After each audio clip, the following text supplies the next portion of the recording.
Ok, chúng tiếp số nè, từng học ní, chúng tiếp số xóa cúng một căn channel ng page the Deutsch, là chỉ channel bằng riêngភាសាអាល្លឺម៉ង់ហើយខ្ញុំបាទសវណ្ណរិទ្ធគឺជាមគ្គទេស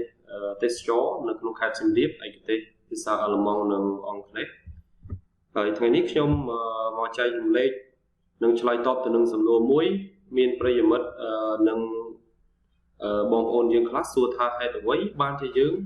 ត្រូវរៀនភាសាអាល្លឺម៉ង់ឬក៏គួរតែរៀនភាសាអាល្លឺម៉ង់អញ្ចឹងនេះមិនមែនជាមេរៀននេះគ្រាន់តែជាចម្លើយដែលខ្ញុំបានស្រាវជ្រាវនិងមើលឃើញជាក់ស្ដែងថាហេតុអ្វីបានជាយើងគួរតែរៀនភាសាអាល្លឺម៉ង់អញ្ចឹង Sen Gründe warum soll man Deutsch lernen អញ្ចឹងហេតុផលទាំង10ហេតុអ្វីបានជាយើងគួរតែរៀនភាសាអាល្លឺម៉ង់អញ្ចឹងនេះគឺជាហេតុផលទាំងអស់អញ្ចឹងអ្វីដែលយើងអាចមើលឃើញបានជាក់ស្ដែងអញ្ចឹងចំណុចទី1ដល់ពេលដែលយើងរៀនភាសាថ្មីមួយយើងនឹងមានទស្សនៈថ្មីមួយទៅលើជនជាតិមួយដែលប្រើប្រាស់ភាសាដែលយើងកំពុងតែរៀននឹងអញ្ចឹងវាធ្វើឲ្យយើងបើកចិត្តកាន់តែទូលាយទទួលស្គាល់នៅវប្បធម៌រៀនសូត្រនៅអ្វីដែលថ្មីជុំវិញពិភពលោកអញ្ចឹងយើងមើលទៅពិភពលោកក៏មានទស្សនៈថ្មីមួយសម្រាប់យើងផងដែរអញ្ចឹងវាធ្វើឲ្យយើងបើកចិត្តទូលាយជាងមុនហើយទី2នៅពេលដែលយើងចង់បានការងារយើងស្រឡាញ់ការងារជាមគ្គុទ្ទេសក៍ទេសចរឬក៏ជាអ្នកបម្រើការនៅក្នុងវិស័យទេសចរដូចជាអ្នកបើកបររថយន្តក៏ដោយបើសិនជាមិនចេះច្រើនហើយតែយើងចេះតិចតួចដើម្បីធ្វើកិរិយាកិច្ចទៅរកភ្ញៀវដែលយើងកំពុងបម្រើការជាមួយគាត់នឹងក៏គាត់មានទឹកចិត្តសប្បាយរស់រាយរាក់ទាក់ជាមួយយើងដែរអញ្ចឹងគុណភាពនៃការងារក៏វាអាចឡើងទៅតាមកម្រិតដែលយើងបានខំប្រឹងប្រែងនឹងដែរហើយទី3យើងចង់បម្រើការនៅក្នុងក្រុមហ៊ុនទេសចរធ្វើជា manager អ្នកគ្រប់គ្រងក្រុមហ៊ុនទេសចរខាងផ្នែក operation ខាងផ្នែក human resources គឺអ្នកដែលគេហៅថាធនធានមនុស្សអញ្ចឹងក៏អាចធ្វើឲ្យយើងមានគុណសម្បត្តិនៅក្នុងការបម្រើការដែរពីព្រោះកាលណាយើងចេះភាសាកាន់តែច្រើនអញ្ចឹងយើងក៏កាន់តែយល់ពីវប្បធម៌របស់ជនជាតិនីមួយៗនោះកាន់តែច្បាស់ដែរអញ្ចឹងធ្វើឲ្យយើងមានភាពជិតស្និទ្ធហើយនឹងមានគេហៅថាជំនាញក្នុងការដោះស្រាយការងារក៏កាន់តែច្រើនដែរអ្នកដែលចូលរួមអ្នកដែលចូលចិត្តដំណើរកម្សាន្តជុំវិញពិភពលោកគួរតែរៀនភាសាអាល្លឺម៉ង់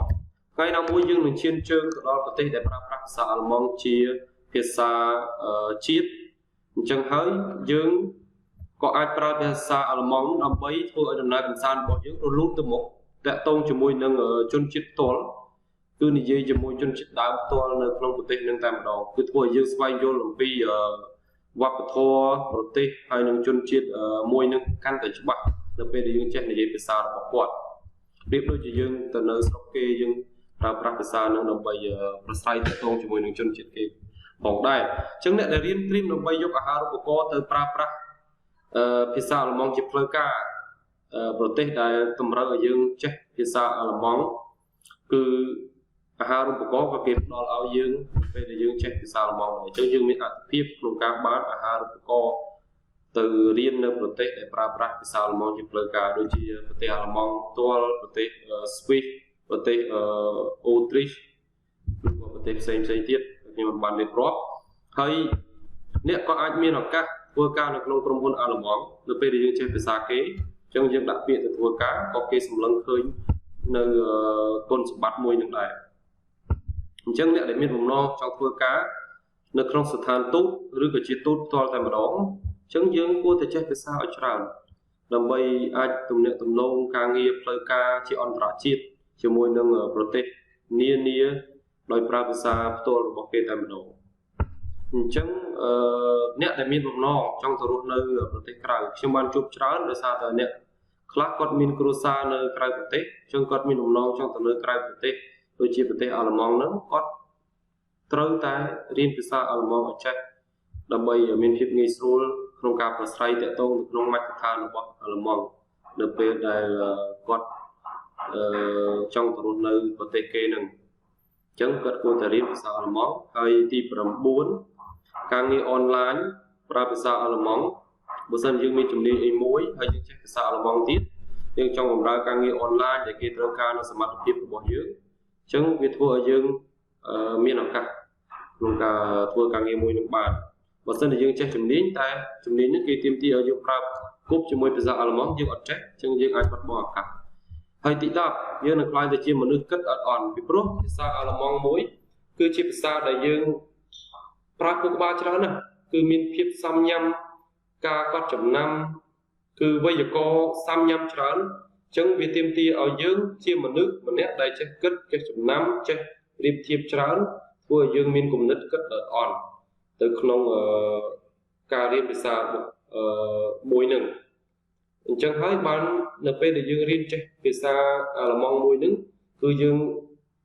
ផ្លាស់ប្ដូរផ្នត់គំនិតខ្លួនយើងផ្លាស់ប្ដូរតចរិតរបស់យើងទៅជាមនុស្សដែលចេះគិតអត់អន់ប្រៀបធៀបចេះចំណាំច្រើនអញ្ចឹងក៏អាចធ្វើឲ្យយើងខ្លាយទៅជាមនុស្សអត់អន់ដូចជនជាតិដើមក៏ដែរ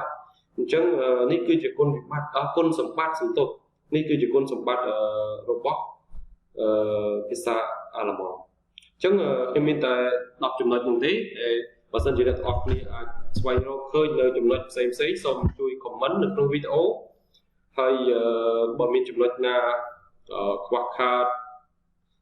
ត្រង់ណាសូមអ្នកទាំងអស់គ្នាអាច comment ជួយប្រាប់ជួយជាយោបល់ក៏បានហើយខ្ញុំក៏សូមអរគុណនៅអ្នកទាំងអស់គ្នាដែលបានត្រង់ត្រាប់រៀនសូត្រនៅភាសាអាល្លឺម៉ង់ជាមួយខ្ញុំហើយដើម្បីជួយលើកទឹកចិត្តខ្ញុំឲ្យបន្តដំណើរទៅមុខទៀតពេលមើលវីដេអូចប់សូមអ្នកទាំងអស់គ្នាជួយចុចប៊ូតុង Subscribe ម្នាក់មួយផងពីព្រោះដំណើរទៅរកការរកលុយពី YouTube គឺនៅវែងឆ្ងាយខ្លាំងណាស់រហូតមកដល់សប្តាហ៍ថ្ងៃខ្ញុំបានបង្រៀនច្រើនខែមកហើយប៉ុន្តែខ្ញុំមិនទាន់បានទទួលការបើករកលុយពី YouTube នៅឡើយទេអញ្ចឹងដើម្បីជួយលើកទឹកចិត្តលោកគ្រូសូមអ្នកទាំងអស់គ្នាជួយចុចប៊ូតុង Subscribe ដើម្បីឲ្យឆាប់ទៅដល់គោលដៅហើយលោកគ្រូក៏មានទឹកចិត្តបង្រៀនបន្តនៅពេលឃើញ Subscribe ឡើងពីមួយថ្ងៃទៅមួយថ្ងៃនឹងមានទឹកចិត្តធ្វើមេរៀនថ្មីដើម្បីបង្រៀនអ្នកទាំងអស់គ្នាបន្តទៅទៀតអញ្ចឹងអរគុណច្រើនហើយលោកគ្រូសង្ឃឹមថាអ្នកទាំងអស់គ្នានឹងជួយ Subscribe ឲ្យបានទាំងអស់គ្នាណាកុំភ្លេចជួបគ្នានៅវីដេអូក្រោយនៅវីដេអូបង្រៀនភាសាអាល្លឺម៉ង់ជាមួយនឹងខ្ញុំបាទរិទ្ធនៅក្នុង Channel Rith Deutsch ឬក៏ Page Rith Deutsch នៅលើ Facebook Bye bye. Cheers.